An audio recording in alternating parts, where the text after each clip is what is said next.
بسم الله الرحمن الرحيم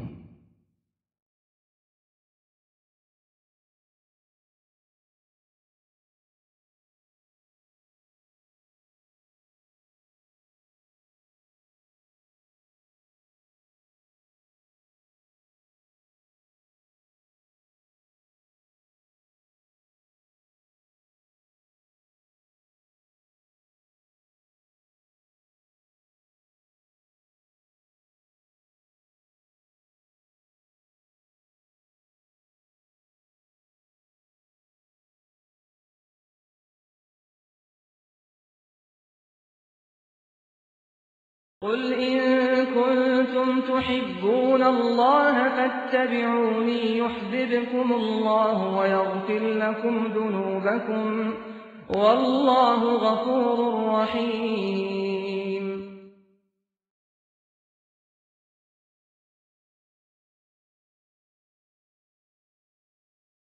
السلام عليكم ورحمة الله وبركاته. الحمد لله نحمده ونستعينه ونستغفره ونؤمن به ونعوذ بالله من شرور أنفسنا ومن سيئات أعمالنا. من يهده الله فلا مضل له ومن يضلله فلا هادي له، وأشهد أن لا إله إلا الله وحده لا شريك له، وأشهد أن محمدًا عبده ورسوله أرسله بالحق بشيرا ونذيرا وداعيا إلى الله بإذنه وسراجا منيرا. أما بعد، فإن خير الحديث كتاب الله، وخير الهدي هدي محمد صلى الله عليه وسلم، وشر الأمور محدثاتها، وكل محدثة بدعة، وكل بدعة ضلالة، وكل ضلالة في النار. فقد قال الله عز وجل في كلامه المجيد والفرقان الحميد: أعوذ بالله من الشيطان الرجيم، بسم الله الرحمن الرحيم. قل إن كنتم تحبون الله فاتبعوني يحببكم الله ويغفر لكم ذنوبكم والله غفور رحيم. وعن عائشة أن رسول الله صلى الله عليه وسلم بعث رجلا على سرية فكان يقرأ لأصحابه في صلاتهم: قل هو الله أحد.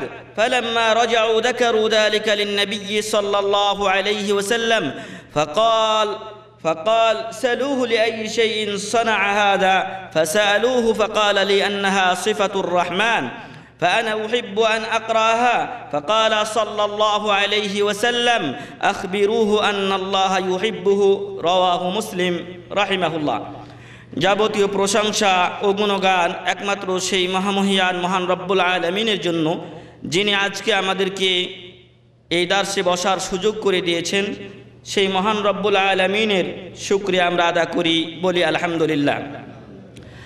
দরুদ ও শান্তির ধারা বর্ষিত হোক বিশ্ব মানবতার মুক্তির দূত প্রিয় রাসূল মুহাম্মদুর রাসূলুল্লাহ সাল্লাল্লাহু আলাইহি ওয়াসাল্লামের উপরে, যার আদর্শ অনুকরণ করলে আমরা উভয় জগতে শান্তি লাভ করব। মহান রব্বুল আলামিন ঘোষণা করছেন: বিসমিল্লাহির রহমানির রহিম, লাকাদ কানা লাকুম ফি রাসূলিল্লাহি উসওয়াতুন হাসানাতুন লিমান কানা ইয়ারজুল্লাহা ওয়াল ইয়াউমাল আখির ওয়া যাকারাল্লাহা কাসীরা। সম্মানিত উপস্থিতি, আজকে আমাদের আলোচনার বিষয় হলো, আপনি কি আল্লাহর ভালোবাসা পেতে চান? একথা বলার অপেক্ষা রাখে না যে আমরা সকলেই আল্লাহ এবং তার প্রিয় রাসূল মুহাম্মদুর রাসূলুল্লাহ সাল্লাল্লাহু আলাইহি ওয়াসাল্লামের ভালোবাসা পেতে চাই, তাদের সন্তুষ্টি পেতে চাই, এবং সেই লক্ষ্যকে সামনে রেখেই আমরা এই ইসলামী সমাবেশে একত্রিত হয়েছি, এবং এই একত্রিত হওয়ার মাধ্যমে আমরা আল্লাহর সন্তুষ্টি অর্জন করতে চাই। এখানে আমরা কিছু দ্বীনি এলেম অর্জন করতে চাই, কিছু আমাদের যে আকীদাতে, আমাদের যে আমলে, আমাদের কথাবার্তায় যে সকল ভুল ত্রুটি রয়েছে, এগুলো সংশোধনের মাধ্যমে আমরা আল্লাহর সন্তুষ্টি অর্জন করতে চাই, এবং আমরা আল্লাহকে ভালোবাসতে চাই, আল্লাহর ভালোবাসা পেতে চাই। মহান রব্বুল আলামিনের রাসূল মুহাম্মদুর রাসূলুল্লাহ সাল্লাল্লাহু আলাইহি ওয়াসাল্লাম এর সাহাবাগণের প্রতিও মহান রব্বুল আলামিন সন্তুষ্ট হয়েছিলেন, যার মাধ্যমে তারা উভয় জগতে সফলকাম হয়েছিলেন। আল্লাহ তাআলা ঘোষণা করছেন রাদিয়াল্লাহু আনহুম ওয়া রাদু আন, আল্লাহ তাআলা তাদের উপর সন্তুষ্ট হয়েছেন আর তাদেরকে আল্লাহ তাআলা যে পারিশ্রমিক দিয়েছেন, তাদেরকে যে ফল আল্লাহ তাআলা দিয়েছেন তা পেয়ে তারাও আল্লাহর প্রতি সন্তুষ্ট হয়ে গিয়েছেন। তো আমরাও তাদের পথের পথিক, আমরাও তাদের পথ অনুসরণ করতে চাই, আমরাও তাদের মতো আল্লাহর ভালোবাসা পেতে চাই। আমরা চাই আমাদের প্রতি আল্লাহ সন্তুষ্ট হন, আমাদেরকে জান্নাতুল ফেরদাউস নসিব করুন, আল্লাহুম্মা আমিন। আসুন, আমরা যদি আল্লাহর ভালোবাসা পেতে চাই তবে আমরা যদি বসে থাকি তাহলে চলবে না, কিছু কাজ আমাদেরকে করতে হবে, কিছু আমল আমাদেরকে করতে হবে। এই আমলগুলো মূলত আমি ডক্টর সালেহ বিন আব্দুল্লাহ সাইয়ার একটা ছোট পুস্তিকা থেকে নিয়েছি। আসুন আমরা দেখি মহান রব্বুল আলামিন তার ভালোবাসা যদি আমরা পেতে চাই তবে আমাদেরকে কি করতে বলছেন। প্রথমেই মহান রব্বুল আলামিন ঘোষণা করছেন বিসমিল্লাহির রহমানির রহিম, কুল ইন কুনতুম তুহিব্বুনাল্লাহ ফাত্তাবিউনি ইউহিব্বুকুমুল্লাহ। মহান রব্বুল আলামিন তার প্রিয় রাসূল মুহাম্মদুর রাসূলুল্লাহ সাল্লাল্লাহু আলাইহি ওয়াসাল্লামকে লক্ষ্য করে বলছেন, কুল, হে নবী সাল্লাল্লাহু আলাইহি ওয়াসাল্লাম আপনি বলে দিন, ইন কুনতুম তুহিব্বুনাল্লাহ, যদি তোমরা আল্লাহকে ভালোবাসতে চাও, মানে আমরা প্রথমত আল্লাহকে ভালোবাসবো, যদি কিছু পেতে চাই তাহলে আগে কিছু দিতে হয়। এই জন্য আল্লাহ তাআলা প্রথমে বলছেন কুল ইন কুনতুম তুহিব্বুনাল্লাহ, যদি তোমরা আল্লাহকে ভালোবাসতে চাও তাহলে কি করতে হবে, ফাত্তাবিউনি, তোমরা আমার অনুসরণ করো। আমার বলতে মুহাম্মদুর রাসূলুল্লাহ সাল্লাল্লাহু আলাইহি ওয়াসাল্লামের অনুসরণ করো। সম্মানিত উপস্থিতি, আমরা সকলেই আল্লাহর ভালোবাসা চাই। অনেকে বিপথে আছে বা শিরক বিদআতের পথে নিমজ্জিত আছে, হয়তো তারা জানে না, কিন্তু তারাও আল্লাহর ভালোবাসা চায়। কিন্তু এই চাওয়া সীমাবদ্ধ করেছেন আল্লাহ রাসূল আল্লাহ তাআলা একটা ছোট্ট বাক্যের মধ্যে বলছেন ফাত্তাবিউনি, ফাত্তাবিউনি, তোমরা মুহাম্মদুর রাসূলুল্লাহ সাল্লাল্লাহু আলাইহি ওয়াসাল্লামের অনুসরণ এবং অনুকরণ করো। এজন্য সংক্ষেপে আমরা যতগুলো আমল করে থাকি তার দুটি শর্ত উলামাগণ উল্লেখ করেছেন, আর এই দুটি শর্ত আরও সংক্ষেপে মহান রব্বুল আলামিন উল্লেখ করেছেন সূরাতুল কাহফের শেষ আয়াতে।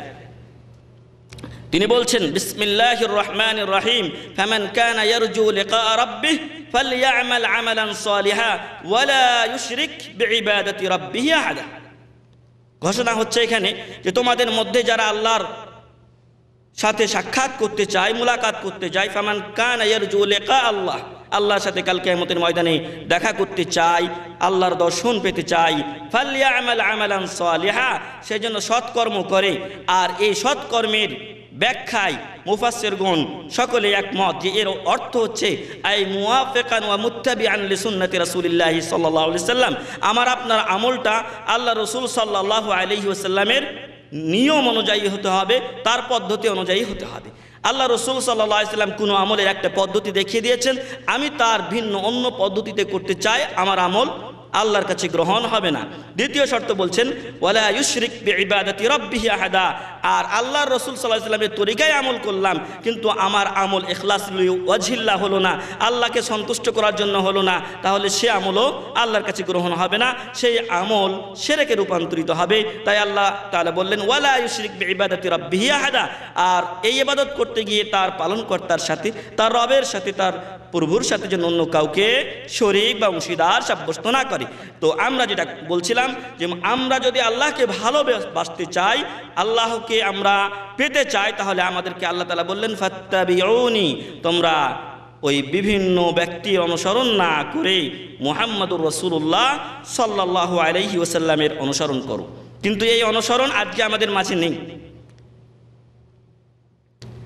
যারা বিপথের লোক, যারা কোরআন ও সুন্নাহর বাইরে চলে, তাদের কাছে বড় বড় গুনাহ আসে কিন্তু সে এগুলোকে কোনো পরোয়া করে না। যেন তার সামনে দিয়ে যেরকম একটা মাছি বসে নাকের মধ্যে অথবা কোনো স্থানে, মাছিটাকে যেরকম এইভাবে আমরা হাঁকিয়ে দিই, এরকম সে মনে করে যে এটা কিছু না, এটা কিছু না, এটা কিছু না করতে করতে এমন অবস্থা দাঁড়ায় যে বড় বড় গুনাহগুলি আমার আপনার কাছে আর তখন কিছুই মনে হয় না। কিন্তু মুমিনের উদাহরণ এর বিপরীত। মুমিনের উদাহরণ এর বিপরীত। সে সবসময় মনে করে যে তার দ্বারা যে গুনাহ হয়েছে, হয়তো সেই গুনাহটা ছোট হলেও এই গুনাহটাই তাকে ধ্বংসের মুখে ফেলে দিতে পারে, অথবা এই গুনার কারণে সে হালাক হয়ে যেতে পারে। এজন্য সবসময় সে চিন্তিত থাকে। এজন্য আরেক হাদিসে বলা হচ্ছে দুনিয়া সিজনুল মুমিন ওয়া জান্নাতুল লিল কাফির। দুনিয়াটা মুমিনের জন্য একটা জেলখানা স্বরূপ, অনেক বাধা, এটা করতে পারবা, এটা পারবা না, এদিকে যাও, এদিকে যেও না। কিন্তু কাফেরের জন্য এরকম কোনো বাধা নেই। সম্মানিত উপস্থিতি, যে কথা বলছিলাম যে ফাত্তাবিউনি, তোমরা আমার অনুসরণ করো। এই অনুসরণের কাছে এসে আমরা অনেকে মনে করি এটা স্বাভাবিক ব্যাপার। অনেকেই আছে দাড়ি চাচে, দাড়ি একেবারে শেষ করে দেয়। হয়তো অনেকে বলবেন যে হুজুর আজকে এই কথাটাই লাগিয়ে দিলেন। না, বাস্তব যেটা সেটাই আমাকে বলতে হচ্ছে। আজকে আল্লাহ রসুল সাল্লাল্লাহু আলাইহি ওয়াসাল্লামের সুন্নাতের প্রতি এত কেন আমাদের শত্রুতা? প্রতিনিয়তই আমরা এই কাজটা করে যাচ্ছি। আর একটা গেল ইফাউল লুহা, যেটা আল্লাহ রসুল সাল্লাল্লাহু আলাইহি ওয়াসাল্লাম বলছেন যে দাড়িকে তোমরা মাফ করে দাও। আর ফতোয়া লাজনাতুদ দাইমা থেকে সব জায়গায় জিজ্ঞাসা করেন, তারা ফতোয়া দিয়েছেন দাড়ি চাচা সম্পূর্ণ হারাম। আর সেই হারাম কাজটা আল্লাহ রসুল সাল্লাল্লাহু আলাইহি ওয়াসাল্লামের সুন্নাতের ফাত্তাবিউনের বিরোধিতা করে আমাদের অনেক লোকই করে যাচ্ছে। এই জন্য অনুরোধ করব যে আল্লাহ রসুল সাল্লাল্লাহু আলাইহি ওয়াসাল্লামের ইত্তেবা করতে আমি আপনি আজকে থেকেই যেন যারা দাড়ি চাচি বা কাটি, তারা যেন আল্লাহ রসুল সাল্লাল্লাহু আলাইহি ওয়াসাল্লামের হাদিসের উপর এবং আল্লাহর এই আয়াতের উপর আমল করতে গিয়ে দাড়ি রাখা, সম্পূর্ণ দাড়ি ছেড়ে দেয়, রেখে দেয়। আরেকটা আমলের কথা আমি বলবো, সেটা হচ্ছে যে অনেক সময় দেখা যায় যে অনেক ব্যক্তি বা অনেক ভাই নামাজ পড়েন, সালাত আদায় করেন, কিন্তু তার প্যান্ট বা পাজামা বা লুঙ্গি টাকনার নিচে থাকে। নামাজের সময় উনি এটাকে উপরে উঠিয়ে কিছুটা গুটিয়ে নেন। কিন্তু সম্মানিত ভাই এবং বন্ধুগণ, এই টাকনার নিচে কাপড় পরাটা এটা সর্বাবস্থায় আমার আপনার জন্য হারাম। আপনি নামাজে থাকুন আর নামাজের বাইরে থাকুন। বলা হয়েছে মা আসফালা মিনাল কাবাইনি মিনাল ইজারি ফাহুয়া ফিন্নার, এটা জাহান্নামে যাবে। অতএব এটা নামাজের অংশ। নামাজের সময় আপনি গুটিয়ে রাখবেন, নামাজের বাইরে আপনার জন্য জায়েজ এমনটি নয়। কিন্তু হঠাৎ করে যদি কারো চলে যায়, আমি আপনি পরে আছি, কিন্তু দেখা গেছে যে আমার লুঙ্গিটা অথবা প্যান্টটা ঢিল হওয়ার কারণে চলে গেছে, এজন্য আল্লাহ আপনাকে আমাকে পাকড়াও করবেন না। এমনটি ছিল আবু বকর রাদিয়াল্লাহু আনহুর অবস্থা। মাঝে মাঝে তার কাপড়টা নিচে চলে যেত, হয়তো বা এটা মানসিক তার একটা অবস্থা হতে পারে। আর যখন আল্লাহ রসুল সাল্লাল্লাহু আলাইহি ওয়াসাল্লাম এরকম হাদিসগুলো কয়েকটা পরস্পর বললেন, আবু বকর রাদিয়াল্লাহু আনহু চিন্তায় পড়ে গেলেন, আল্লাহ রসুল সাল্লাল্লাহু আলাইহি ওয়াসাল্লামের কাছে গেলেন। আল্লাহ রসুল সাল্লাল্লাহু আলাইহি ওয়াসাল্লাম বললেন আনতা লাস্তা মিনহুম, আপনি তাদের অন্তর্ভুক্ত না, কারণ আপনি স্বেচ্ছায় এটা করেন না, অনেক সময় আপনার অনিচ্ছায় সেটা চলে যায়। তো সম্মানিত উপস্থিতি, এই দুটো আমল আমরা যেন সামনে থেকে পরিশুদ্ধ করে নেই। আল্লাহ আমাদেরকে তৌফিক দান করুন, আল্লাহুম্মা আমিন। এখন আল্লাহ রসুল সাল্লাল্লাহু আলাইহি ওয়াসাল্লামের যে ইত্তেবা আমরা করব, প্রতিটি স্তরেই আমাদেরকে ইত্তেবা করতে হবে। তার মধ্যে আজকের আমাদের এই মজলিস শেষে ইনশাআল্লাহ এক ভাই আমাদেরকে দাওয়াত দিয়েছেন, আকিকার দাওয়াত। এই আকিকার দাওয়াতের ক্ষেত্রে আল্লাহ রসুল সাল্লাল্লাহু আলাইহি ওয়াসাল্লামের অনুসরণ করতে হবে। অনেকে আছে আকিকা দেয় না, অনেকে আবার গরুর ভাগার সাথে কুরবানির সাথে একসাথে দিয়ে দেয়। এক্ষেত্রে আমাদেরকে সুন্নাতগুলো জানতে হবে এবং আমল করতে হবে। আরেকটা যে জন্য আমি কথাটা উঠিয়েছি সেটা হচ্ছে নাম রাখতে। নাম রাখার ক্ষেত্রে অনেকেই একবার আমার কাছে এখানেও এসেছিল, বিভিন্ন কয়েকটা নাম এসেছে, তারপরে এগুলোর অর্থ জিজ্ঞাসা করছে। তো নামগুলো যখন রাখবেন তখন আগে চয়ন করবেন, তারপর নাম রাখবেন। নাম রেখে দেওয়ার পর যদি এসে অর্থ জিজ্ঞাসা করেন তাহলে তো আর কোনো লাভ হয় না। তো যখন আমরা নাম রাখবো তখন আমাদের নামগুলো যাতে সুন্দর হয় সে দিকে আমাদেরকে অবশ্যই খেয়াল রাখতে হবে। আর আজকে যে ভাই তার ছেলে আকিকা দিচ্ছেন, আলহামদুলিল্লাহ তিনি সুন্দর নামই চয়ন করেছেন এবং তার ছেলের নাম রেখেছেন মুআজ। মুআজ আল্লাহ রসুল সাল্লাল্লাহু আলাইহি ওয়াসাল্লামের অন্যতম একজন সাহাবী ছিলেন এবং হাক্কুল্লাহ এবং হাক্কুল ইবাদের ব্যাপারে সবচেয়ে গুরুত্বপূর্ণ একটা হাদিস সেই মুআজ বিন জাবাল রাদিয়াল্লাহু আনহু বর্ণনা করেছেন। যাই হোক, তো যে কথা বলছিলাম যে আল্লাহ রসুল সাল্লাল্লাহু আলাইহি ওয়াসাল্লামের ইত্তেবা করতে, নামের ক্ষেত্রে, নাম রাখার ক্ষেত্রেও আল্লাহ রসুল সাল্লাল্লাহু আলাইহি ওয়াসাল্লামের ইত্তেবা করতে হবে, অনুসরণ করতে হবে। আল্লাহ রসুল সাল্লাল্লাহু আলাইহি ওয়াসাল্লাম যখন দেখেছেন এমন কিছু নাম যেগুলো হয়তো শিরকি অর্থ রাখছে বা শিরকি অর্থ বহন করছে, তিনি এই নামগুলোকে চেঞ্জ করে দিয়েছেন, পরিবর্তন করে দিয়েছেন। সম্মানিত উপস্থিতি, আল্লাহ রসুল সাল্লাল্লাহু আলাইহি ওয়াসাল্লামের ইত্তেবা করতে হবে। এই ইত্তেবার আরও বেশ কিছু দিক আছে, তার মধ্যে একটা হচ্ছে তাসদিকুহু ফীমা আখবার। আল্লাহ রসুল সাল্লাল্লাহু আলাইহি ওয়াসাল্লাম যে সংবাদগুলো আমাদেরকে দিয়েছেন সেই সংবাদগুলো আমাদেরকে বিশ্বাস করতে হবে, কোনো সন্দেহ রাখা চলবে না। যদি সন্দেহ থাকে তাহলে আমার আপনার ঈমান ঠিক নাই, নাওয়াকিদুল ঈমানের মধ্যে পড়ে গেছে আমি আপনি, আমার আপনার ঈমান ধ্বংস হয়ে গেছে, শেষ হয়ে গেছে। আবার ঈমানকে তাজদীদ নবায়ন করতে হবে। এই জন্য আল্লাহ রসুল সাল্লাল্লাহু আলাইহি ওয়াসাল্লাম যে সংবাদগুলো দিয়েছেন তার সব কিছু সত্য এবং এখানে সামান্যতম কোনো সন্দেহের অবকাশ নেই, এটা আমাকে আপনাকে বিশ্বাস করতে হবে। যেমনটি বিশ্বাস করেছিলেন আবু বকর রাদিয়াল্লাহু আনহু, যখন আল্লাহ রসুল সাল্লাল্লাহু আলাইহি ওয়াসাল্লাম মেরাজের রজনী থেকে এসে, তিনি মেরাজ থেকে এসে সংবাদ দিলেন, কাফেরদের সামনে পেশ করলেন যে আজকে রাত্রে আমি মেরাজে গিয়েছিলাম, এই ঘটনা। তখন তারা অট্টহাসিতে ফেটে পড়েছিল এবং আবু বকর রাদিয়াল্লাহু আনহুর কাছে গিয়ে তারা বলেছিল যে দেখেছো তোমার বন্ধু কি না বলে, হ্যাঁ আমরা মাসের পর মাস ধরে বাইতুল মুকাদ্দাস বা ফিলিস্তিনে সফর করি, আর ওখানে নাকি রাত্রের কিছু অংশে সুবহানাল্লাযী আসরা বিআবদিহি লাইলাম মিনাল মাসজিদিল হারামি ইলাল মাসজিদিল আকসা আল্লাযী বারাকনা হাওলাহু, সেখানে রাত্রের কিছু অংশে নাকি বাইতুল মুকাদ্দাস গেছে, ওখান থেকে আবার নাকি সপ্তম আকাশ পর্যন্ত চলে গেছে, আবার ওইখান থেকে ফিরে আসছে, এত এত কাজ করে ফেলেছে। এটা পাগলে ছাড়া কেউ বলতে পারে? তখন আল্লাহ আবু বকর রাদিয়াল্লাহু আনহু জিজ্ঞাসা করেছিলেন এটা কি আব্দুল মুত্তালিবের দৌহিত্র মুহাম্মদ সাল্লাল্লাহু আলাইহি ওয়াসাল্লাম বলেছেন? বলছে হ্যাঁ। আব্দুল্লাহর পুত্র মুহাম্মদ বলেছেন? বলছে হ্যাঁ। তাহলে তিনি ঠিকই বলেছেন। আবু বকর রাদিয়াল্লাহু আনহু এভাবে তাকে সত্যায়ন করেছিলেন যে যদি এটা মুহাম্মদ বিন আব্দুল্লাহ বিন আব্দুল মুত্তালিব বলে থাকেন তাহলে তিনি সঠিক বলেছেন, এটা কোনো সন্দেহ নেই। আল্লাহু আকবার। এই জন্য আল্লাহ রাসূল সাল্লাল্লাহু আলাইহি ওয়াসাল্লাম সেদিন থেকে তার নাম দিলেন আবু বকর সিদ্দিক রাদিয়াল্লাহু আনহু। এবং যে আয়াতে বলা হয়েছে সিরাতাল্লাযীনা আনআমতা আলাইহিম, হে আল্লাহ আমাদেরকে ওই সমস্ত লোকদের পথ দেখান যাদের উপর আপনি নিয়ামত দিয়েছেন, অনুগ্রহ করেছেন, আর ওই লোকদের আল্লাহ তাআলা উল্লেখ করছেন মিনান্না অপরায়াতে, এতে না অপরায়াতে, মিনান নাবিয়্যিন ওয়াস সিদ্দিকিন ওয়াস শুহাদা ওয়াস সালিহিন ওয়া হাসুনা উলাইকা রাফিকা, তাদের মধ্যে একটা দল আছেন যারা আবু বকর সিদ্দিক রাদিয়াল্লাহু আনহুর দল। সম্মানিত উপস্থিতি, যে কথা বলছিলাম যে যখন আমাদের সামনে রাসূল করিম সাল্লাল্লাহু আলাইহি ওয়াসাল্লামের কোনো কথা সাব্যস্ত হবে তখন ওটাকে নির্দ্বিধায় আমাদেরকে বিশ্বাস করে নিতে হবে। 2 নাম্বার, ইমতিসাল আমরিহি সাল্লাল্লাহু আলাইহি ওয়াসাল্লাম, যখন আল্লাহ রসুল সাল্লাল্লাহু আলাইহি ওয়াসাল্লামের কোনো আদেশ আমার আপনার সামনে আসবে তখন ওখানে আমার আপনার কোনো ইখতিয়ার চলবে না। আল্লাহ তাআলা ঘোষণা করছেন ওয়ামা কানা লিমুমিনিন ওয়ালা মুমিনাতিন ইযা কাদাল্লাহু ওয়া রাসূলুহু আমরান আন ইয়াকুনা লাহুমুল খিয়ারাতু মিন আমরিহিম।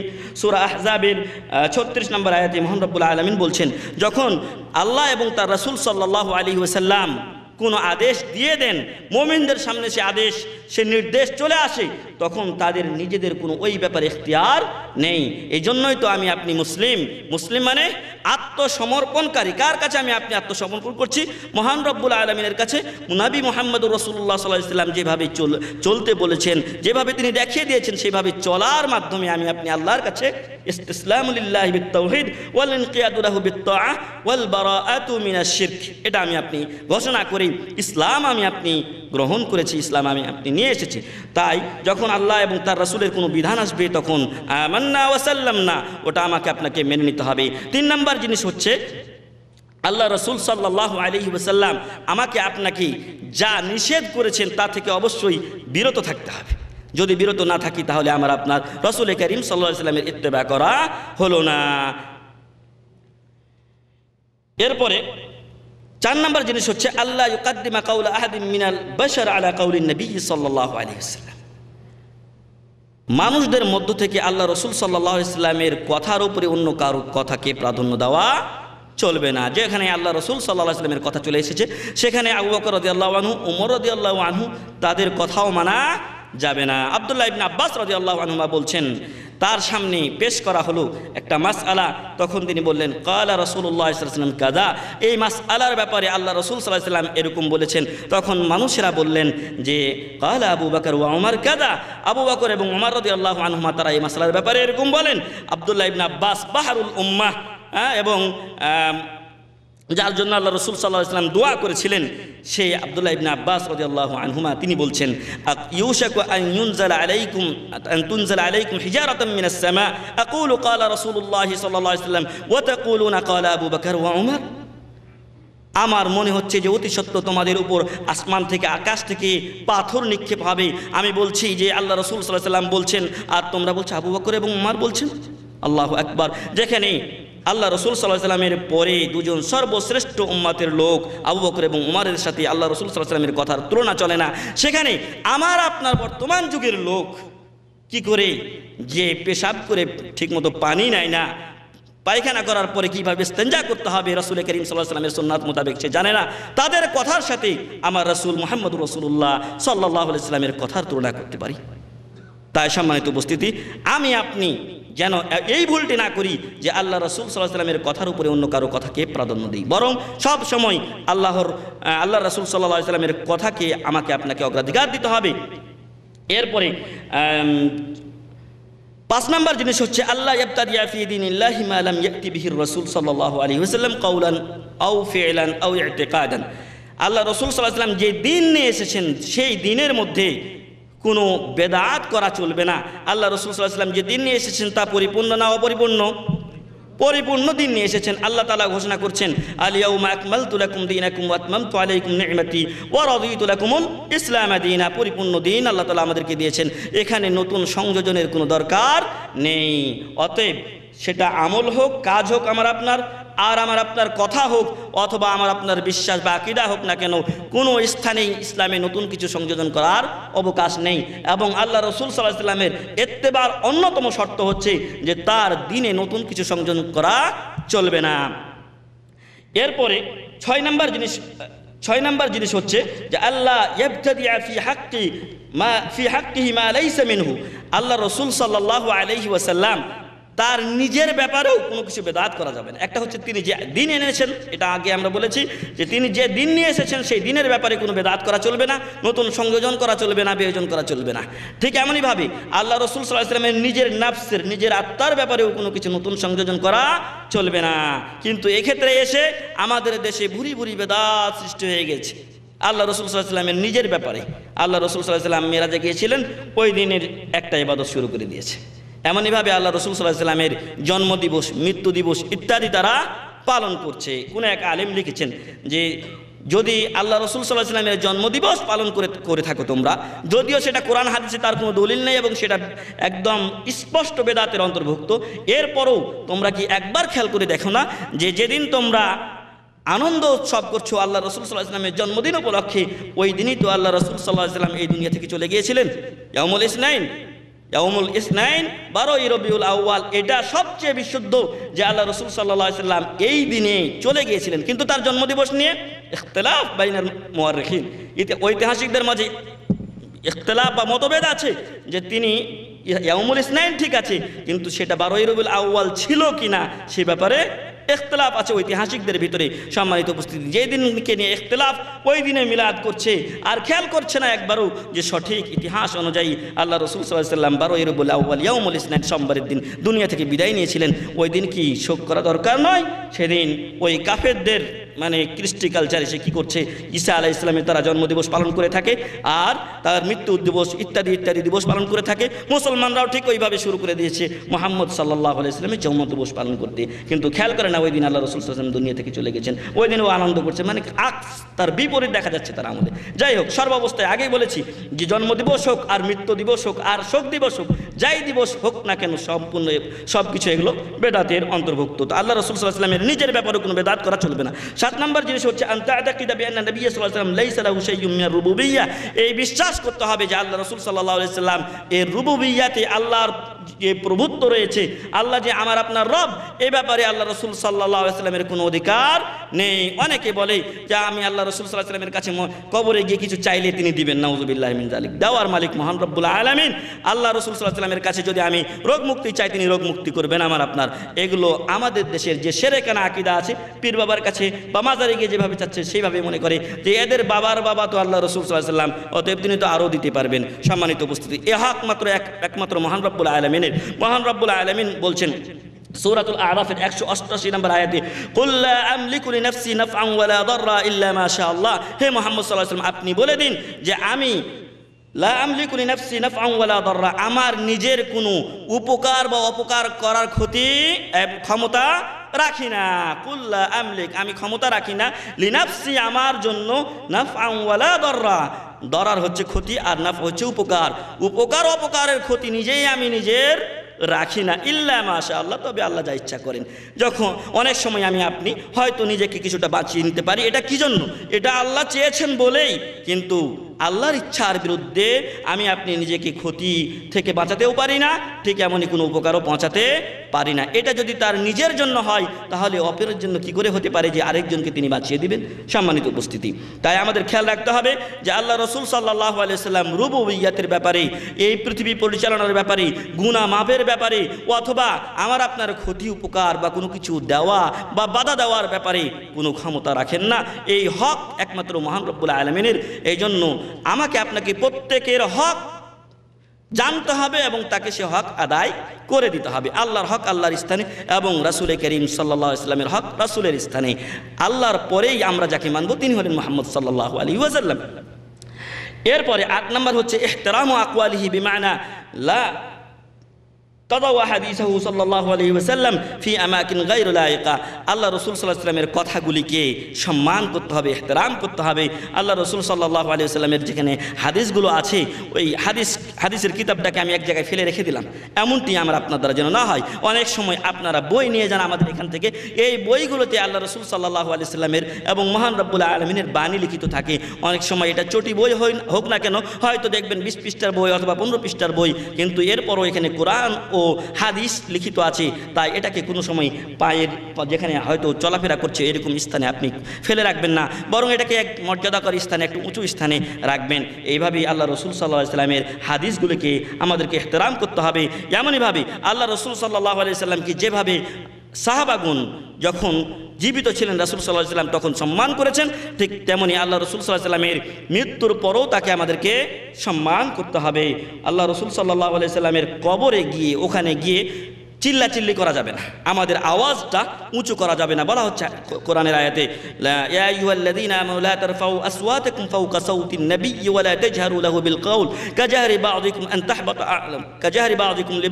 আন তাহবাতা আমালুকুম ওয়া আনতুম লা তাশউরুন।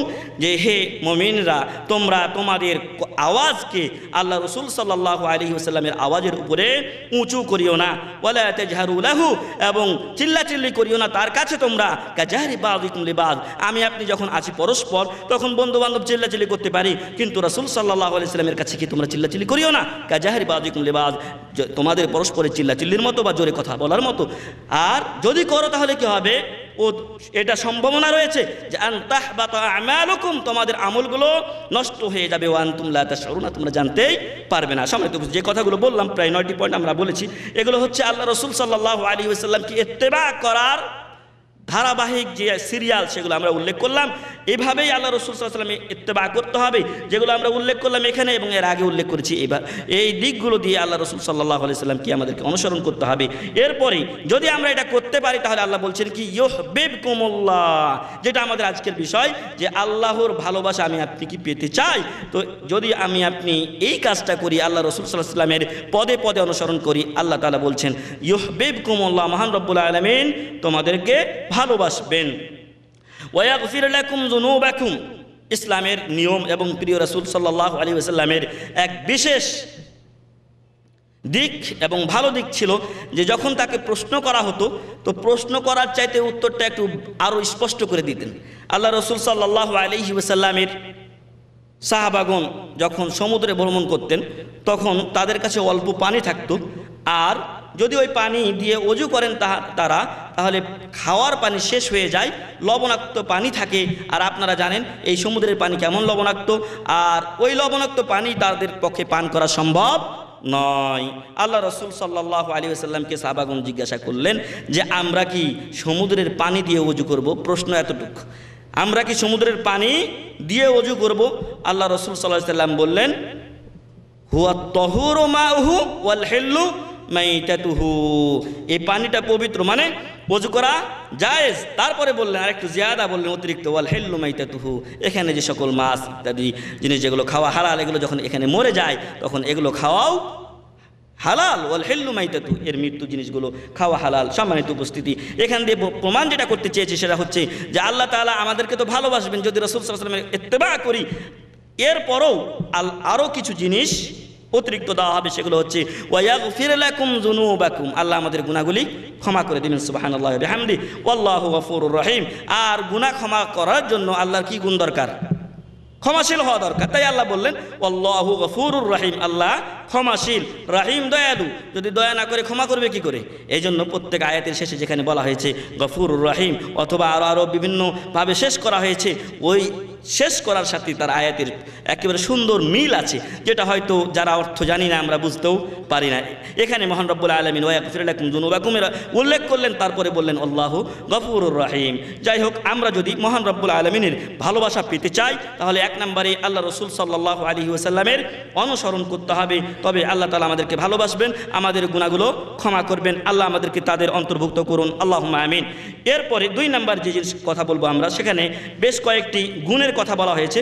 মহান রব্বুল আলামিন বলছেন বিসমিল্লাহির রাহমানির রহিম, ইয়া আইয়ুহাল্লাযীনা আমানু মান ইয়ারতাদ্দা মিনকুম আন দীনিহি ফাসাউফা ইয়াতিল্লাহু বিকওমিন ইউহিব্বুহুম ওয়া ইউহিব্বুনাহু। আল্লাহ তাআলা বলছেন, হে ঈমানদারগণ, তোমাদের মধ্য থেকে কেউ যদি তার দিন থেকে সরে যায়, মুরতাদ হয়ে যায়, তাহলে অতি সত্বর আল্লাহ তাআলা এমন একটা জাতি বা কওমকে নিয়ে আসবেন যারা ইউহিব্বুহুম, আল্লাহ তাদেরকে ভালোবাসবেন, ওয়া ইউহিব্বুনাহু, তারাও আল্লাহ তাআলাকে ভালোবাসবেন। অর্থাৎ রাদিয়াল্লাহু আনহুম ওয়া রাদু আনের প্রতিফলন এখানে ঘটছে যে আল্লাহ তাআলা ওই সমস্ত লোক যারা মুরতাদ হয়ে যাবে তাদেরকে বাদ দিয়ে নতুন একটা কওম, একটা জাতি সৃষ্টি করবেন। তো এরকম জাতি আল্লাহ তাআলা কিন্তু সৃষ্টি করেছেন। কওমে লূতকে আল্লাহ ধ্বংস করে দিয়েছেন, কওমে নূহকে আল্লাহ তাআলা ধ্বংস করে দিয়েছেন, আবার নতুন প্রজন্ম তৈরি হয়েছে। সম্মানিত উপস্থিতি, যে কথা বলছিলাম যে আল্লাহ তাদেরকে ভালোবাসবেন, তারাও আল্লাহকে ভালোবাসবে। তাহলে কি করতে হবে আমাদেরকে? ওই সমস্ত লোক, তাদের গুণ হবে এরকম, আদিল্লাতিন আলাল মুমিনিন, তারা মুমিনদের প্রতি সদয় হবেন।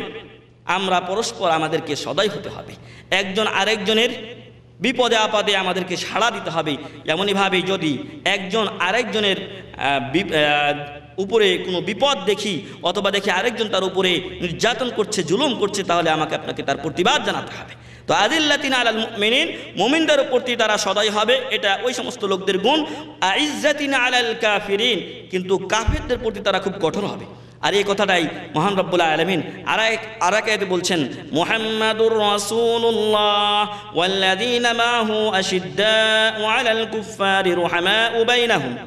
মুহাম্মদ সাল্লাল্লাহু আলাইহি ওয়াসাল্লাম আল্লাহর রাসূল, আর তার সাথে যারা আছেন সাহাবাগণ রাদিয়াল্লাহু আনহুম আজমাইন, আশিদ্দাউ আলাল কুফফার, কাফেরদের উপরে অত্যন্ত কঠোর, কঠিন। ওটাই এখানে বলা হলো আইজ্জাতিন আলাল কাফিরিন রুহামা বাইনাহুম, কিন্তু পরস্পর নিজেদের মাঝে তারা কি? দয়াশীল, একজন আরেকজনের প্রতি বিনয়ী, নম্র, একজন আরেকজনের কথাতে চট করে রেগে যায় না। খবরদার, রাগ করবেন না। আল্লাহ রাসূল সাল্লাল্লাহু আলাইহি ওয়াসাল্লামের কাছে এক ব্যক্তি আসলেন, আবু হুরায়রা রাদিয়াল্লাহু আনহু হাদিস বর্ণনা করছেন যে আন্না রাজুলান জা ইলা নবী সাল্লাল্লাহু আলাইহি ওয়াসাল্লাম ফাকাল আউসিনি ইয়া রাসূলুল্লাহ, হে আল্লাহ রাসূল সাল্লাল্লাহু আলাইহি ওয়াসাল্লাম, আমাকে ওসিয়ত করুন। قال لا تغضب, আল্লাহ রাসূল সাল্লাল্লাহু আলাইহি ওয়াসাল্লাম ওসিয়ত করলেন কি? লা তাগযাব, একটা কালিমা ওয়াহিদা, লা তাগযাব, তুমি রাগ করিও না। ফারাদ্দাদা মিরারান, আমার আপনার কাছেও যদি এই প্রশ্নই করা হতো যে লা তাগযাব, আমি যদি প্রশ্ন করতাম, আপনি যদি প্রশ্ন করতেন, লা তাগযাব যদি উত্তর পেতাম, তাহলে আমি আপনিও প্রশ্ন করতাম না। আর কিছু বলেন, ফারাদ্দাদা মিরারান, ওই ব্যক্তি আবার বারবার করে বলছেন আউসিনি ইয়া রাসূলুল্লাহ, আর কিছু ওসিয়ত করুন। قال لا تغضب, বারবার বলছেন লা তাগযাব, তুমি রাগ করিও না। রাহুল বুখারী রাহিমাহুল্লাহ, ইমাম বুখারী রাহিমাহুল্লাহ হাদিসটি বর্ণনা করেছেন। এখান থেকে প্রমাণের বিষয় যে পরস্পর যখন আমরা একজন আরেকজনের সাথে চলাফেরা করব, দিনী ভাইদের সাথে যেন কোনো সময় রাগারাগি না করি, কারণ রাগারাগি করলে আরও তাফরিক সৃষ্টি হবে। আমাদের যে চূড়ান্ত টার্গেট নিয়ে আমরা এসেছি যে এখানে আমরা পরস্পর মিলেমিশে মহব্বত এর সাথে থাকব, এবং আমরা কোরআন ও সহিহ সুন্নাহকে আমাদের দেশে একজন ছাত্র এখানকার দায়ী হয়ে যাচ্ছে। যারা এখানে শুনছেন, আলহামদুলিল্লাহ, আপনি যদি কিছু বলতে না পারছেন, আমরা আলহামদুলিল্লাহ শুক্রবারের দিন বিকালেই দায়ী প্রশিক্ষণ আমরা শুরু করেছি। অনেক ভাই এখানে দাঁড়ালে কাঁপতেন, এইভাবে কাঁপতেন, কিন্তু আলহামদুলিল্লাহ তারা এখন এত সুন্দর আলোচনা করেন। দুই এক ভাই এমন আলোচনা করেন যে শুনতে ইচ্ছা করে, কিন্তু সময় দিতে পারি না তাদেরকে। তো প্রত্যেক ভাই এক একজন এখান থেকে দায়ী হয়ে যাচ্ছেন। এমনইভাবে কেউ যদি আলোচনা কম করতে পারছেন, তাহলে কিছু সিডি, ডিভিডি, অডিও তো নিয়ে যাচ্ছেন, এটাও একটা দাওয়াতের মাধ্যম। এর জন্য আপনি সওয়াব অবশ্যই পাবেন। তো যে কথা আমি বলছিলাম যে আমরা এখানে একটা যে আশা নিয়ে এসেছি যে আমরা এখানে কিছু শিখব, আমাদের জাতিকে আলোকিত করব, শিরক বেদাত থেকে তাদেরকে দূরে সরাবো। আর সর্বোপরি তৌফিক মহান রব্বুল আলামিন। এই জন্য মহান রব্বুল আলামিন এক আয়াতে বলছেন, ফালাউলা নাফারা মিন কুল্লি ফিরকাতিন তাইফাতুম মিনহুম লিয়াতাফাক্কাহু ফিদ-দীন ওয়াল ইউনযিরু কওমাহুম ইযা রাজাউ ইলাইহিম লাআল্লাহুম ইয়াহদারুন। যে প্রত্যেক জামাতের মধ্য থেকে ছোট ছোট একটা দল কেন আসে না, যারা ইলম অর্জন করবে, লিয়াতাফাক্কাহু ফিদ-দীন, দ্বীনের ব্যাপারে তারা জ্ঞান অর্জন করবে, ওয়াল ইউনযিরু কওমাহুম ইযা রাজাউ ইলাইহিম লাআল্লাহুম ইয়াহদারুন, এবং যখন তারা তাদের কওমের কাছে ফিরে যাবে তখন তারা তাদেরকে ভয় প্রদর্শন করবে, কোরআন হাদিসের কথা তাদেরকে বুঝাবে। তো এটা তো একটা অন্যতম মাধ্যম, এটা একটা সুযোগ আমার আপনার জন্য। যদিও হয়তো অনেক সময় এই যে আজকের হয়তো খাবার দাওয়ারের ব্যবস্থা আকিকার মাধ্যমে হয়েছে, আল্লাহ এটাকে আরও ব্যবস্থাটাকে আরও বৃদ্ধি করে দিন, আল্লাহুম্মা আমিন। অর্থাৎ যাতে করে এরকম প্রায় আমাদের ভাইদের ছেলে সন্তান হয় আর আমরা যেন আকিকার দাওয়াত খেতেই থাকতে পারি। কিন্তু ইয়াউমুস সুলাসা মঙ্গলবারের দিন আমাদের খাবার ব্যবস্থা রাখা হয়নি, যেহেতু বৃহস্পতির দিকে লক্ষ্য করে শুক্রবারের দিন আমাদের শাইখ রেখেছেন, জাযাহুল্লাহু খাইরান। আর আজকের দিনে যদিও আমরা অনেক সময় খাবার দিতে পারছি না, কিন্তু তারপরও এলেমের জন্য আসতে হবে। আজকে যেরকম ভরে গেছে, ঠিক এরকম যদি প্রত্যেক মঙ্গলবারের দিন ভরতো তাহলে আমাদের যা লাভ আছে তার চেয়ে বেশি আপনাদের লাভ আছে। কারণ আপনারা আপনাদের জাতির কাছে যে এলেম নিয়ে যাবেন, এই জন্য যারাই আমল করবে আপনার কথা মতো তাদের সওয়াবও আপনি একটা অংশ পেতে থাকবেন। আল্লাহ আমাদেরকে সে তৌফিক দান করুন, আল্লাহুম্মা আমিন। যে কথা বলছিলাম, যেখান থেকে অনেক দূরে চলে গেছি, বলা হচ্ছে যে রাগ করবেন না। আইজ্জাতিন আলাল কাফিরিন ইউজাহিদুনা ফি সাবিলিল্লাহ, তাদের আরও গুণ হচ্ছে তারা আল্লাহর রাস্তায় জিহাদ করে। সম্মানিত উপস্থিতি, জিহাদের অনেক পদ্ধতি আছে, যদিও আল্লাহ রাসূল সাল্লাল্লাহু আলাইহি সাল্লামের যুগে এই যেটা তরবারির জিহাদ, যেটা কাতল কিতাল, সেটাই সবচেয়ে বেশি প্রসিদ্ধ ছিল। কিন্তু এখন যেহেতু আমি আপনি কঠিন এক পরিস্থিতির জীবনযাপন করছি, আমার আপনার জীবন ঈমান নিয়ে বাঁচা যখন কষ্টকর হয়ে গেছে। কালকে পরশুদিন এক ভাই এসেছেন, ও এই আকীদা গ্রহণ করার কারণে তাকে ওয়াহাবি ফতোয়া দিয়ে তার বাপ তাকে সম্পূর্ণ ওয়ারাসানা বা এর মিরাজ থেকে বঞ্চিত করছে। তো যাই হোক, এই কঠিন এক অবস্থাতে আমার আপনার জন্য ঈমান নিয়ে বেঁচে থাকা অনেকাংশে কঠিন হয়ে দাঁড়িয়েছে। ঠিক এই সময়ে আমার আপনার জন্য যেই জিহাদের যেই পথগুলো খোলা আছে সেই পথগুলো দিয়েই কাজ করতে হবে। মানুষ আজকে মুসলমান নাম দিয়েছে কিন্তু নামাজ পড়ে না। মানুষ মুসলমান নাম দিয়েছে কিন্তু সে সালাত কয় ওয়াক্ত, কয় রাকাত, ফরজ কি কিনা এগুলো সে জানে না। ওদেরকে আমাদেরকে দাওয়াত দিতে হবে। এমনইভাবে কিছু লেখনির কাজ আছে, যদি কেউ পারেন লেখনির কাজ আপনারা করবেন। এমনইভাবে আপনি দাওয়াত দিতে পারেন না, আপনি একটা সিডি কাউকে হাদিয়া দিবেন। জান মাল দিয়ে যতটুকু আমাদের সম্ভব হয় দিন ইসলামের কাজ করা, এটাও আমার আপনার জিহাদি কাজে গণ্য হবে ইনশাআল্লাহ। এমনইভাবে আল্লাহ তাআলা বললেন, ওয়ালা ইয়াখাফুনা লাউমাতা লাইম। আর এই কাজ করতে গিয়ে, দিনই কাজ করতে গিয়ে তারা কোনো নিন্দুকের নিন্দাকে ভয় করে না। অনেক সময় আপনি একটা কোনো কিছু কাউকে হাদিয়া দিতে গেলে আরেকজন তিরস্কার করবে। নামাজের কথা বললে হয়তো আমার আপনার বলার সময় শুনে নিয়েছে, যখন আমি আপনি চলে যাচ্ছি হয়তো আমার কানেও পৌঁছছে কথাটা, অথবা নাও পৌঁছতে পারে, কিন্তু আরেকজনের মাধ্যমে আসতেছে আমার কানে যে অমুকে আমাকে এই কথা বলছে, মোল্লা সাজছে, ইত্যাদি ইত্যাদি। সম্মানিত উপস্থিতি, এর জন্য আপনি নিজেকে মন খারাপ করবেন না, বরং আল্লাহ রসুল সাল্লাল্লাহু আলাইহি ওয়াসাল্লামকে আল্লাহ তাআলা বারবার তাসাল্লি দিয়ে, সান্ত্বনা দিয়ে আয়াত নাজিল করেছিলেন। মনে করবেন যে আল্লাহ তাআলা আমাকেও ওই সম্বোধন করছেন ওই সমস্ত আয়াতগুলিতে যেখানে তার রাসূল সাল্লাল্লাহু আলাইহি ওয়াসাল্লামকে সান্ত্বনা দেওয়া হয়েছে। মাজনুন, পাগল যখন বলা হয়েছে তখন বলা আল্লাহ তাআলা আয়াত নাজিল করছেন যে মা আনতা বিনিআমাতি রাব্বিকা বিমাজনুন ওয়া ইন্নাকা লাআলা খুলুকিন আযীম। এসব আয়াতগুলো আল্লাহ তাআলা তার রাসূল সাল্লাল্লাহু আলাইহি ওয়াসাল্লামকে সান্ত্বনা দেওয়ার জন্য নাজিল করছেন। সম্মানিত উপস্থিতি, এই জন্য যখন আমি আপনি দাওয়াত দিব, দাওয়াতের ক্ষেত্রে কারো নিন্দাকে আমি আপনি পরোয়া করব না, আল্লাহর কাছে আজর সওয়াবের আশা রাখবো। তারপর আল্লাহ বলছেন, যালিকা ফাদলুল্লাহি ইউতিহি মান ইয়াশা। এই কাজগুলো করার একটা আল্লাহর পক্ষ থেকে নিয়ামত, এগুলো করা আল্লাহর পক্ষ থেকে নিয়ামত। আর এই নিয়ামতটা আল্লাহ তাআলা যাকে ইচ্ছা তাকে দিয়ে থাকেন। আল্লাহু ওয়াসিউন আলিম। আর আল্লাহ তাআলা প্রশস্ত এবং সর্বজ্ঞ, সব কিছু তিনি জানেন।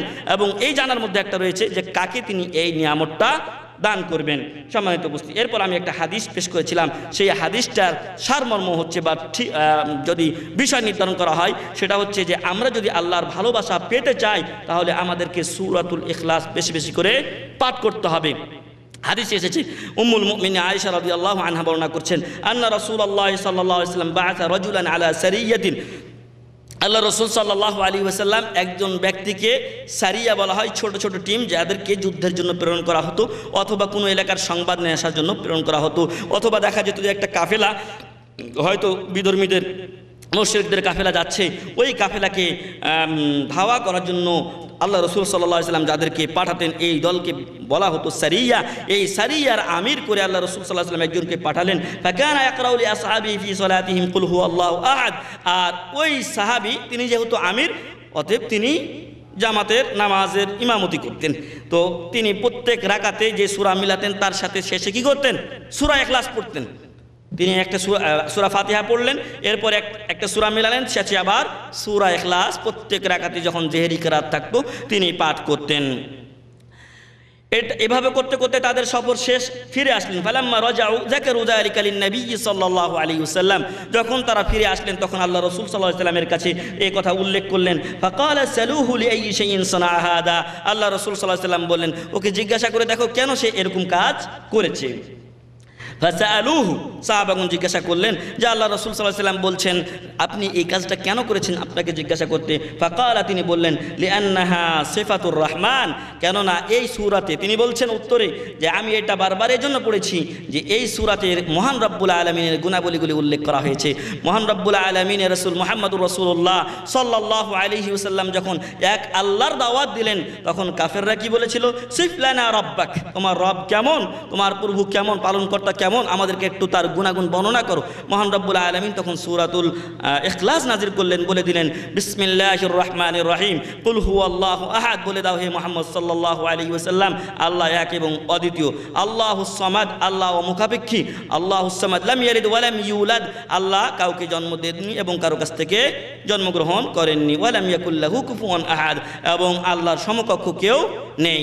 এই সূরার মাধ্যমে মহান রব্বুল আলামিন তার পরিচয় পেশ করলেন কাফেরদের সামনে। সম্মানিত উপস্থিতি, সাহাবী বলছেন লিআন্নাহা সিফাতুর রহমান, আল্লাহর গুণাবলীগুলিকে এই সূরায় নাজিল করা হয়েছে, এই সূরায় আলোচনা করা হয়েছে। এজন্য আমি এই সূরাকে পড়া, ফাআনা উহিব্বু আন আকরাহা, বারবার পড়তে আমি এটা ভালোবাসি। ফাকালা সাল্লাল্লাহু আলাইহি ওয়াসাল্লাম, আল্লাহ রাসূল সাল্লাল্লাহু আলাইহি ওয়াসাল্লাম ওই সাহাবীর জন্য সুসংবাদ দিচ্ছেন, বলছেন আখবিরুহু, তাকে তোমরা সংবাদ দাও, আন্নাল্লাহা ইউহিব্বুহু, আল্লাহু আকবার, যে আল্লাহ তাআলা, নিশ্চয় আল্লাহ তাআলা তাকে কি করেন? ভালোবাসেন। হাদিসটি মুসলিম শরীফের 4th খণ্ড 244 পৃষ্ঠায় হাদিসটি রয়েছে। সম্মানিত উপস্থিতি, তাহলে যদি আল্লাহকে আমরা পেতে চাই, আল্লাহর ভালোবাসা পেতে চাই, তাহলে আমাকে আপনাকে বেশি বেশি সূরাতুল ইখলাস পড়তে হবে। এই জন্য আপনারা যেখানে যেই আদিয়া ওয়াল আযকার বাদাস সালাহ, নামাজের পরে যে সকল জিকির আজকারগুলো আছে সেখানে দেখবেন 3 সূরা নাস, ফালাক, ইখলাস, এগুলো সেখানে লেখা আছে। আপনারা প্রত্যেক সালাতের পরে পড়বেন, একবার করে মাগরিব এবং ফজরে সম্ভবত 3 বার। তো এগুলো পড়ার চেষ্টা করবেন। আল্লাহ আমাদেরকে তৌফিক দান করুন, আল্লাহুম্মা আমিন। এরপরে আরও কিছু আমলের কথা এখানে উল্লেখ রয়েছে। একটা হাদিসেই রাসূল করিম সাল্লাল্লাহু আলাইহি ওয়াসাল্লাম বেশ কিছু লোকের কথা উল্লেখ করে দিয়েছেন। তার মধ্যে আবু হুরায়রা রাদিয়াল্লাহু আনহু বলছেন যে আন্না রাজুলান যারা আখান লাহু, আল্লাহ রাসূল সাল্লাল্লাহু আলাইহি ওয়াসাল্লাম ইরশাদ করেছেন, কোনো এক ব্যক্তি তার ভাইকে, অপর মুসলিম ভাইকে জিয়ারত করতে গেলেন, ফি কারিয়াতিন উখরা, অন্য গ্রামে, যে গ্রামে থাকেন ওই গ্রামে নয়, অন্য গ্রামে তিনি তার ভাইকে জিয়ারত করতে গেলেন। ফারসাদাল্লাহু আলা মুদরাজাতিহি মালাকা, আল্লাহ তাআলা তার পিছনে পিছনে একটা ফেরেশতাকে নির্ধারণ করে দিলেন যে তুমি এর পিছে পিছে দেখো কোথায় যায় এবং কেন যায়। ফালাম্মা আতা আলাইহি কাল, যখন ওই ফেরেশতা ওই ব্যক্তির কাছে চলে আসলেন তখন বললেন আইনা তুরিদ, তুমি কোথায় যাবে?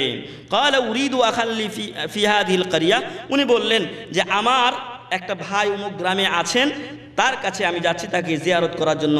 ক্বালা হাল্লাকা আলাইহি মিন নি'মাতিন তারুব্বুহা, তোমার কি এমন কোনো নিয়ামত বা ধার টাকা কর্জ তার কাছে দিয়েছো, অথবা কিছু ব্যবসা বাণিজ্য তোমার তার কাছে আছে যেটাকে তুমি আরও বাড়াতে চাও, অথবা ওটা কী অবস্থায় আছে তার সংবাদ নিতে যাচ্ছ, এমনটি কি? ক্বালাতি, ওই ব্যক্তি বললেন লা, আমার কোনো ধার কর্জ তার কাছে নেই, বা এমন কোনো বিষয় তার সাথে সংযুক্ত নেই যে আমি যেটাকে আমি ইসলাহ করার জন্য, দেখাশোনার জন্য যাচ্ছি। গায়রা আন্নী আহবাবতুহু ফিল্লাহি আযজা ওয়াজাল, কিন্তু আমি তাকে ভালোবাসি লিল্লাহি আযজা ওয়াজাল, আল্লাহর জন্য আমি তাকে ভালোবাসি। ক্বালা ফাইন্নী রাসূলুল্লাহি ইলাইক, ফেরেশতা তখন তাকে বলছেন যে আমি আল্লাহর পক্ষ থেকে তোমার নিকটে রাসূল হিসেবে, দূত হিসেবে এসেছি। বিআন্নাল্লাহা ক্বাদ আহাব্বাকা কামা আহবাবতাহু ফীহি, তোমাকে যেন আমি এই সংবাদটা দেই যে আল্লাহ তাআলা তুমি যেরকম ওই ব্যক্তিকে ভালোবাসো, ঠিক এমনই মহান রব্বুল আলামিন তাকে তো আল্লাহর রাস্তায় আল্লাহকে সন্তুষ্ট করার জন্য ভালোবাসাতে তোমাকেও আল্লাহ তাআলা ভালোবাসেন। সুবহানাল্লাহি ওয়া বিহামদি। তো আল্লাহর রাস্তায় বা আল্লাহর ওয়াস্তে আমরা যে কথাটা বলে থাকি, আল্লাহকে খুশি করার জন্য যদি একজন আরেকজনকে ভালোবাসি, দুনিয়ার কোনো স্বার্থে নয়, তাহলে আল্লাহ আমাদেরকে ভালোবাসবেন। আর যে সমস্ত লোককে মহান রব্বুল আলামিন কাল কিয়ামতের ময়দানে তার আরশের ছায়ার নিচে স্থান দিবেন, তার মধ্যে দুই ব্যক্তি রয়েছেন, ওয়ারাজুলানি তাহাব্বা ফিল্লাহি ইজতামা আলাই ওয়া তাফাররাকা আলাই। এমন দুই ব্যক্তিকে আল্লাহ তাআলা তার আরশের ছায়ার নিচে স্থান দিবেন, যেদিন তার আরশের ছায়া ব্যতীত অন্য কোনো ছায়া থাকবে না। দুই ব্যক্তি তাহাব্বা ফিল্লাহ, একজন আরেকজনকে ভালোবাসে আল্লাহর রাস্তায়, ইজতামা আলাই, আল্লাহকে রাজি খুশি করার জন্যই তারা জমা হয়, ওয়া তাফাররাকা আলাই, এবং আল্লাহকে রাজি খুশি করার জন্যই ভালো উদ্দেশ্যে তারা ওখান থেকে বিচ্ছেদ হয়। অর্থাৎ যখন চলে যায় একজন আরেকজনের কাজে, তখন আল্লাহ রাজি খুশি করার জন্যই, আল্লাহকে সন্তুষ্টি অর্জনের জন্যই তারা সেখান থেকে পৃথক হয়। অতএব যখন আমরা একজন আরেকজনকে ভালোবাসবো এবং এই ভালোবাসা আল্লাহকে খুশি করার জন্যই বাসবো, আর যারা বাসি না অন্তত একজন সাথী জোগাড় করে নেব যাকে আমি আপনি ফিল্লাহ আল্লাহর রাস্তে ভালোবাসবো। আল্লাহ আমাদেরকে তৌফিক দান করুন, আল্লাহুম্মা আমিন।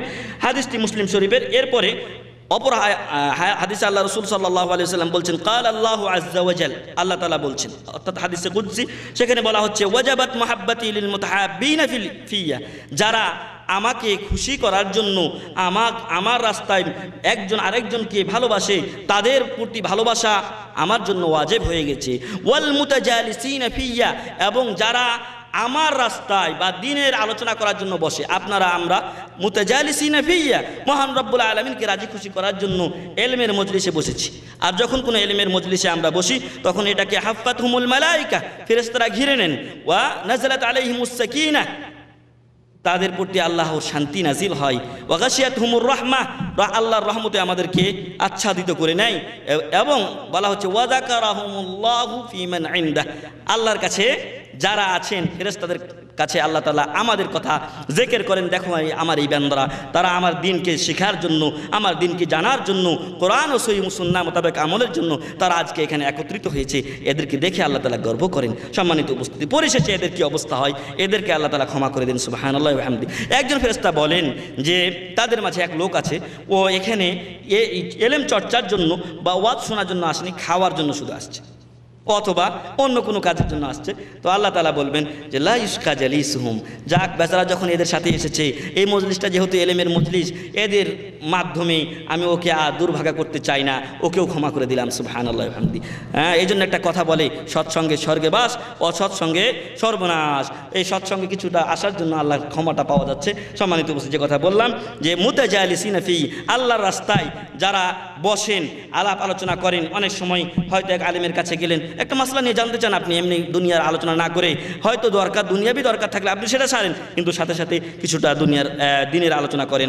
ওয়াল মুতাযাবিরিনা ফি, এবং যারা আল্লাহ রাস্তায় একজন আরেকজনকে জিয়ারাত করে, যার কথা একটু আগে আমরা পড়ে এসেছি। এমনইভাবে আজকে খুব স্মরণ হচ্ছে একজন আলেমকে, বাংলাদেশের, উনি আহলুল হাদিসের আলেম, শেখ মোহাম্মদ আলী, ওনার বাড়ি সিলেটে।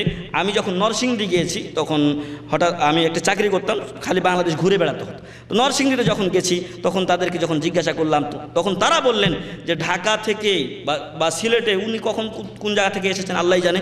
তো উনি ঢাকাতে থাকতেন, ওই ঢাকাতে যখন চাকরির সময় 2-3 দিন ছুটি পেতেন, হয়তো বুধবারের দিন উনি বিকালবেলা চলে আসতেন তাদের এখানে দাওয়াতি কাজ পরিচালনার জন্য নিজের উদ্যোগে। আল্লাহু আকবার। এই খেদমতগুলো আছে। অনেক সময় ভাইয়েরা আমাদেরকে বলেন যে কই আপনাদের খেদমতই নাই। ভাই, আমাদের খেদমত আছে, কিন্তু আমরা এই মানুষের ভিড়ের চাপে আসল মানুষটা হারিয়ে যায়। আসলে অল্প সংখ্যক লোক, তাদের দাওয়াতি যে প্রচার, সেখানে অনেক বাধা এবং কিছু মাল মেটেরিয়ালও দরকার, সেটা হয়তো পর্যাপ্ত নেই। যে কথা বলছিলাম, যে এই শায়েখ তিনি নিজের উদ্যোগে বিভিন্ন এলাকা ঘুরে বেড়াতেন, তিনি তাদেরকে কোরআন ও সহিহ হাদিসের দাওয়াত দিতেন। তো ওই রকম আমাদেরকেও বিভিন্ন এলাকা জিয়ারত করতে হবে, তাদের অবস্থা দেখতে হবে, এবং সাথে সাথে আমাদেরকে দাওয়াতি কাজ চালাতে হবে। 3 নম্বর বলা হচ্ছে ওয়াল মুতাবাদিলিনা ফিয়া, আর যারা আল্লাহ রাস্তায় ব্যয় করে, খরচ করে। এখানে উল্লেখ্য যে যাদেরকে আল্লাহ তাআলা 7 প্রকার ব্যক্তিকে আরশের ছায়ার নিচে স্থান দিবেন, তাদের মধ্যে এক ব্যক্তি রয়েছেন ওয়ারাজুলুন তাসাদ্দাকা বিসাদাকাতিন ফাআখফাহা হাত্তা লা তা'লামা শিমালুহু মা তুনফিকু ইয়ামিনুহু, এমন এক ব্যক্তি যে আল্লাহর পথে ব্যয় করে, তো ব্যয় করার সময় লা তা'লামা শিমালু, তার বাম হাত জানতে পারে না, মা তুনফিকু ইয়ামিনুহু, তার ডান হাত কি ব্যয় করলো, কি দান করলো, বাম হাত জানে না, এমন গোপনে তারা দান করে। কিন্তু আমাদের মাঝে কি এখন এটা আছে?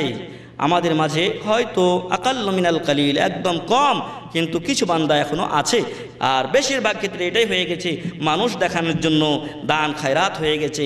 এই জন্য কাল কিয়ামতের ময়দানে সর্বপ্রথম যাদের হিসাব নেওয়া হবে 3 ব্যক্তির, তার মধ্যে এক ব্যক্তি আছেন যিনি ধনবান বা ধনী ব্যক্তি। তাকে আল্লাহ তাআলা বলবেন, তোমাকে আমি এত এত সম্পদ দিয়েছিলাম, কি করেছো? বলবে যে আমি ব্যয় করতে করতে আমার সম্পদ আপনার রাস্তায় সব কিছু ব্যয় করে দিয়েছি। আল্লাহ তাআলা কি বলবেন? সাদাক্ত, বলবেন কাযাবত, মিথ্যা বলছো, বরং তুমি এই জন্য দান খায়রাত করেছিলে যে মানুষ তোমাকে লিউকাল লাকা সাখী, ধনশীল দানবান, হ্যাঁ বলবে এই জন্য তুমি দুনিয়াতে কাজ করেছিলে। ফাকাদ কিল, দুনিয়াতে তোমাকে মানুষ দানশীল দানবীর বলে দিয়েছে, ধনী বলে দিয়েছে, আমার কাছে তোমার জন্য কোনো কিছু নেই। আল্লাহ তাআলা ফেরেশতাদেরকে বলবেন, ওকে চেহারার উপর ভর করে ছাঁচড়াইতে ছাঁচড়াইতে জাহান্নামে নিক্ষেপ করো। ফেরেশতারা তাই করবেন। সম্মানিত উপস্থিতি, অতএব যখন আপনি আল্লাহর পথে ব্যয় করব, যেন উদ্দেশ্য হয় আল্লাহকে সন্তুষ্টি করা। আর এমনইভাবে ব্যয় করা শুধু টাকা পয়সাই না, ব্যয় করা আরও অনেক কিছুই হতে পারে। আমার আপনার শ্রম ব্যয় হতে পারে। আপনি রাস্তা দিয়ে যাচ্ছি, কোনো এক ভাই একটা কাজে, কঠিন কাজে পড়ে গেছেন, আমি যদি একটু সহযোগিতা করি হয়তো তার কাজটা হয়ে যায়। বিশেষ করে গ্রামাঞ্চলে এটা হয়, একজন একটা বোঝা উঠাতে পারছেন না, একটা বস্তা উঠাতে পারছেন না, একটা গাড়ি হয়তো গরুর গাড়ি দিয়ে, অনেক সময় অনেক এলাকায় আছে ভ্যান আছে ইত্যাদি, তারা নিয়ে যেতে পারছেন না, হয়তো আমি একটু সহযোগিতা করলে হয়ে যায়। এটাও মুতাবাদিলিন ফিয়া, শ্রম আমি আল্লাহর পথে ব্যয় করলাম। এমনইভাবে আরেক ভাইয়ের জন্য একটু সুপারিশ করলে হয়তো কাজটা হয়ে যায়। অনেক সময় একটা সুপারিশের জন্য একটা কাজ হয় না, তো এই সুপারিশটা যদি আপনি করি, তাহলে অনেকে হয়তো খেয়াল করে যে যদি সুপারিশ করি তাহলে ওর কাছে আমার মান কমে যাবে। সম্মানিত ভাই, আপনার একটু মানের ঘাটতির জন্য যদি আরেক ভাইয়ের উপকার হয়, তাহলে আপনি এটা করুন, কারণ এটা মুতাবাদিলিন ফিয়া, আল্লাহর রাস্তায় যারা ব্যয় করে তার মধ্যে আপনি আপনার মান দিয়ে হলো আরেক ভাইকে সহযোগিতা করলেন, এটা আপনার আমলনামায় লিখিত হবে। মহান রব্বুল আলামিনের কাছে দোয়া করি, আল্লাহ যেন আমাদেরকে যে আমলগুলোর কথা আমরা উল্লেখ করলাম সেই আমলগুলো করার তৌফিক দান করুন, আল্লাহুম্মা আমিন। সম্মানিত উপস্থিতি, সময় কম, আরেকটা বিষয় আছে, এটা লম্বা হয়ে যাবে, আর আমাদের পরবর্তীতে আরেকটা অনুষ্ঠানও আছে। এজন্য বাকি যে বিষয়গুলো আমাদের রয়ে গেল, এগুলো পরবর্তী সপ্তাহে আলোচনা করার চেষ্টা করব ইনশাআল্লাহ।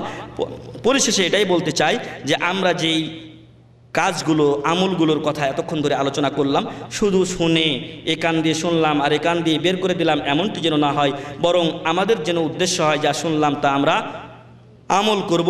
এবং যদি কারো আরও বেশি জানার আগ্রহ থাকে, আরও যদি তাহকিক করতে চান, তবে আমাদের সাথে যোগাযোগ করবেন, আপনারা ইনশাআল্লাহ আমাদের সার্বিক সহযোগিতা পাবেন। মহান রব্বুল আলামিনের কাছে দোয়া করি, আল্লাহ যেন আমাদেরকে এই কাজগুলো করার মাধ্যমে আল্লাহর ভালোবাসা লাভের, আল্লাহর সন্তুষ্টি লাভের তৌফিক দান করেন, আল্লাহুম্মা আমিন। রব্বানা যালামনা আনফুসানা ওয়া ইল্লাম তাগফির লানা ওয়া তারহামনা লানাকুনান্না মিনাল খাসিরিন। রব্বানা আতিনা ফিদ দুনিয়া হাসানাতাও ওয়া ফিল আখিরাতি হাসানাতাও ওয়া কিনা আযাবান নার।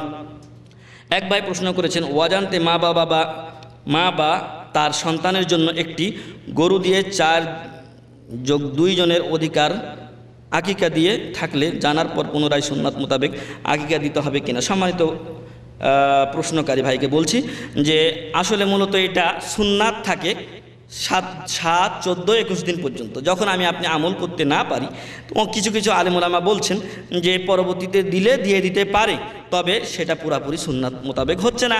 কারণ এর আগেই তো বলা হয়েছে যে 7 দিন, 14 দিন, 21 দিনের মধ্যে অন্য সব কাজের জন্য আমার আপনার টাকা পয়সা হয়, কিন্তু হয়তো বা কিছু ভাই আছেন যাদের হয়তো তৌফিক জুটে না, কিন্তু বেশিরভাগ লোকই এমন আছে দেয় না, পরে একসাথে দিব।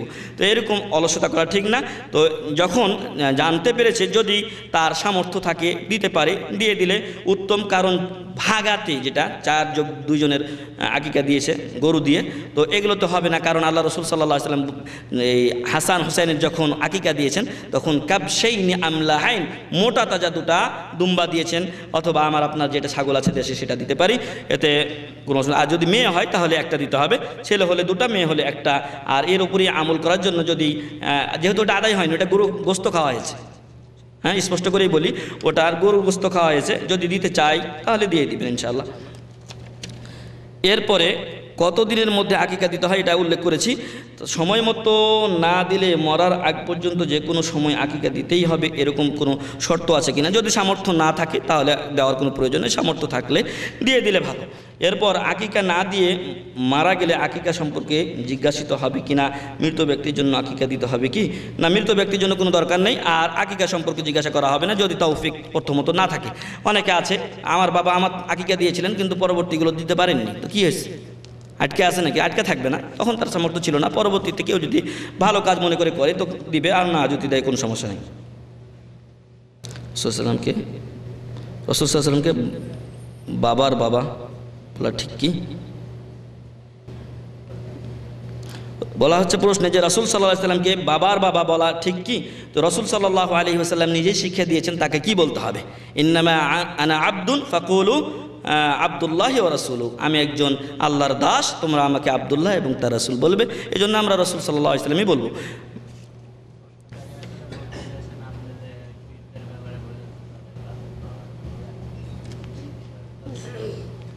ও এটা আমরা আসলে রেওয়ায়াতান বর্ণনা করতে গিয়ে বলেছি, কিন্তু তাদেরকে তো আমরা আর বাবার বাবা স্বীকারও করি না। যাদেরকে পীর বাবাদেরকে আমরা বলেছি ওটা দেশে বলা হয় তাই বলেছি। রেওয়ায়াতান কোনো কিছু একটা কথা, আর একটা হচ্ছে তাকে আমি সরাসরি বলা, আমরা এটা বলেছি বর্ণনা করতে গিয়ে।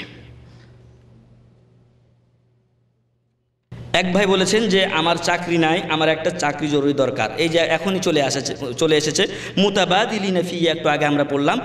কোনো ভাইয়ের কাছে যদি চাকরির সংবাদ থাকে দয়া করে এই ভাইকে জানাবেন। হ্যাঁ, কোনো ভাইয়ের কাছে যদি চাকরির সংবাদ থাকে তাহলে দয়া করে এই ভাইকে জানাবেন বা আমার কাছে জানাবেন, আর এই ভাইও আমার সাথে যোগাযোগ করবেন। ঠিক আছে, শেষ করব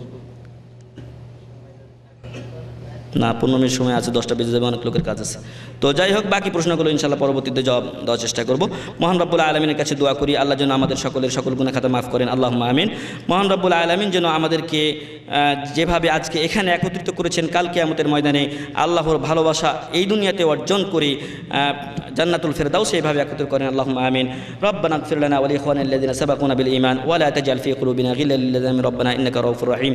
যে ভাই আকিকা দিচ্ছেন তার জন্য আপনারা দোয়া করবেন, তার সন্তানের জন্য আপনারা দোয়া করবেন, যাতে করে আল্লাহ তার ছেলেকে দীর্ঘায়িত করেন এবং দ্বীনের পথে রাখেন, এবং সাথে সাথে তাকে দ্বীনের এলেম দান করে একজন আলেম বা আমাল তৈরি করেন। আল্লাহ তাকে সে তৌফিক দান করুন, আল্লাহুম্মা আমিন। সুবহান রাব্বিকা রাব্বিল ইজ্জাতি আম্মা ইয়াসিফুন ওয়া সালামুন আলাল মুরসালিন ওয়া আলহামদুলিল্লাহি রাব্বিল আলামিন। আসসালামু আলাইকুম ওয়া রাহমাতুল্লাহি ওয়া বারাকাতুহু।